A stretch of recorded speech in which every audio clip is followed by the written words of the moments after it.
आप सभी से अनुरोध है कि कृपया ऊपर दिख रहा क्यूआर स्कैन करके हमें सपोर्ट अवश्य करें, क्योंकि इस समय हमारी रीच रिस्ट्रिक्टेड है और हम पूरी तरह से इलेक्शन के कवरेज में अपना समय और अपना धन इन्वेस्ट कर रहे हैं। नमस्ते, मैं हूं संजय दीक्षित और आप देख रहे हैं दी जयपुर डायलॉग्स। अंतिम चरण का चुनाव आज से बस 3 दिन दूर है और अंतिम चरण का चुनाव पश्चिम बंगाल में भी होगा। पश्चिम बंगाल में भी इस बार 7 चरणों में चुनाव कराए गए। अंतिम चरण में पश्चिम बंगाल में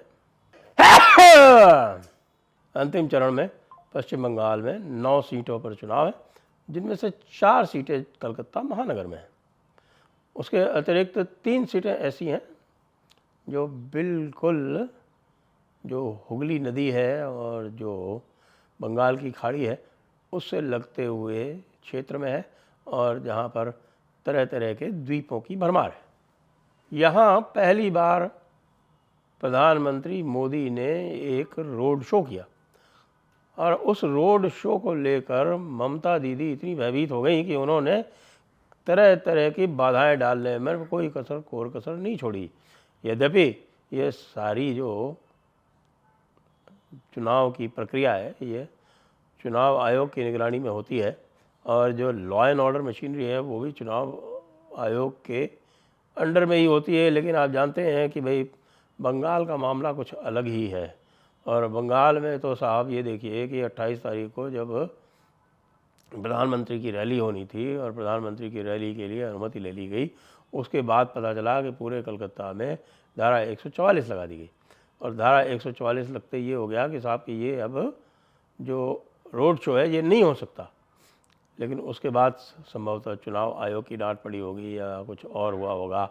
प्रधानमंत्री की रैली तो प्रधानमंत्री का रोड शो तो हुआ और प्रधानमंत्री का रोड शो हुआ। उसके पहले 2 उनकी सभाएं जो हैं वो जयनगर, मथुरापुर इन क्षेत्रों में, बारासात इत्यादि में, यहाँ पर 2 पहले उनकी रैलीज हुई और उसके बाद फिर रोड शो हुआ। लगभग 2.25 किलोमीटर का रोड शो था, अभूतपूर्व।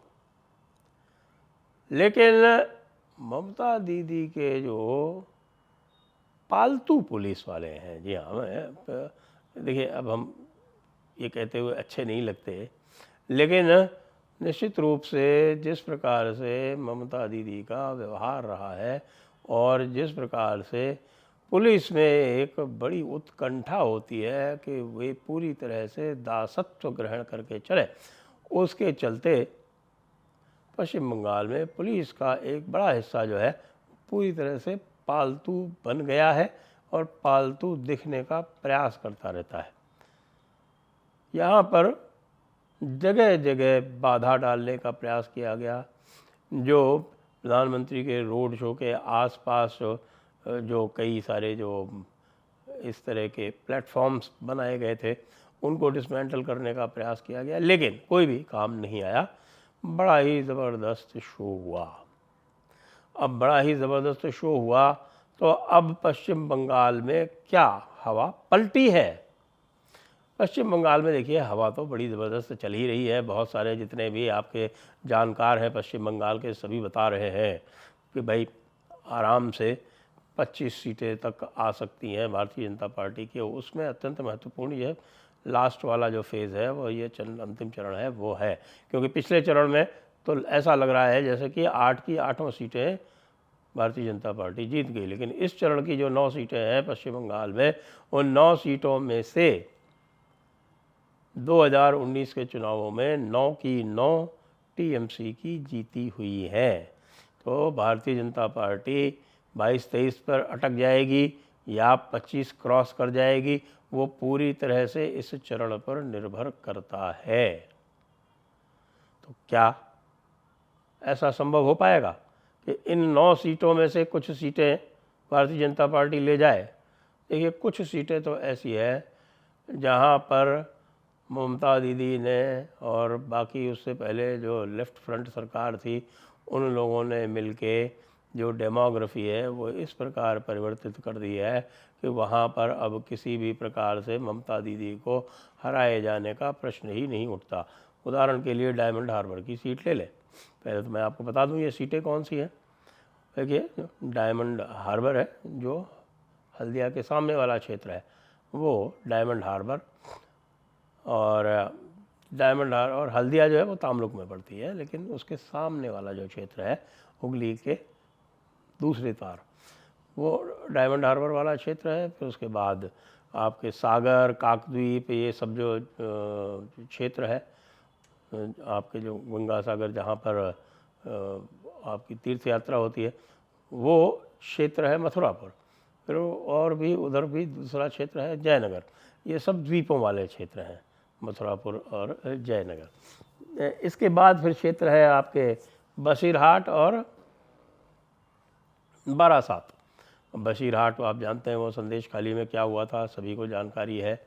संदेश खाली का जो कांड हुआ था, जिसमें शाहजहां शेख को गिरफ्तार किया गया था, और जिसमें शाहजहां शेख इस बुरी तरह से फंस चुके हैं कि अब पूरे बंगाल में उस संदेश खाली कांड की गूंज के कारण महिला वर्ग का बहुत बड़ा एक परिवर्तन आया, और बहुत बड़ा उनका एक भाग ऐसा बताया जाता है कि जो कि टूटा, और प्रधानमंत्री मोदी की तरफ झुकाव उनका हुआ, ऐसे क्षेत्रों में भी जहां पहले नहीं था।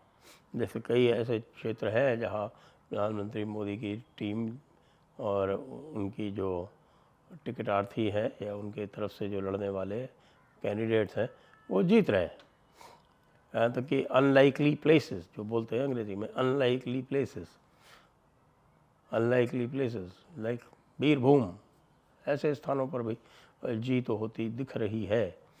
और आपकी महुआ मित्रा जैसी जो मूर्धन्य तेज तर्रार कैंडिडेट्स जो हैं उनको भी लड़ाई झेलनी पड़ रही है।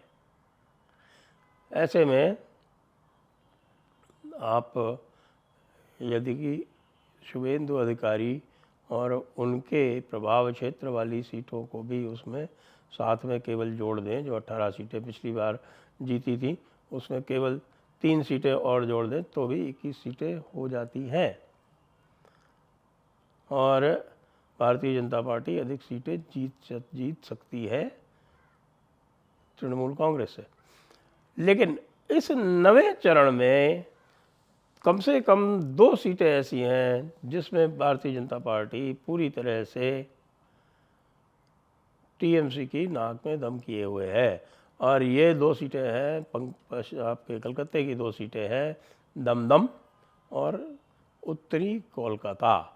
दमदम और उत्तरी कोलकाता में यदि भारतीय जनता पार्टी ने अपना खाता खोल दिया और उत्तरी कोलकाता के क्षेत्र में ही प्रधानमंत्री मोदी का रोड शो था, अब कुछ जो भद्र लोग हैं, जो पूरी तरह से वाइट वॉश क्या कहें हम, पूरी तरह से ब्रेन वॉश हो रखा है पिछले करीब 60-70 साल के शासन में, लेफ़्ट फ्रंट और ममता दी के शासन में जिस प्रकार से वहाँ पर राजनीतिक, साहित्यिक और शैक्षिक वातावरण रहा है, उस वातावरण में ये लगता ही नहीं कि उनको किसी भी प्रकार का सरोकार रह गया है भारत के इतिहास से। वो तो पूरी तरह ही मैन्युफैक्चर्ड, जिसको बोलते हैं मैन्युफैक्चर्ड हिस्ट्री, मैन्युफैक्चर्ड इतिहास पढ़ते रहे हैं।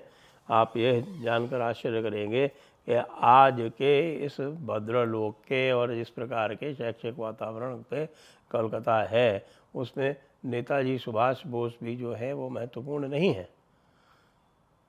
हाँ, महत्वपूर्ण मार्क्स और लेनिन है, और यदि मार्क्स और लेनिन नहीं है तो भी जो ममता दीदी के जो फेवरेट लोग हैं वो हैं।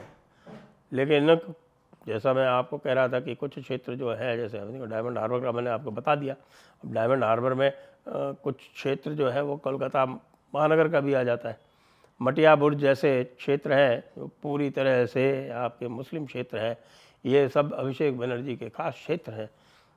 इसलिए डायमंड हार्बर किसी भी प्रकार से भारतीय जनता पार्टी नहीं जीत सकती।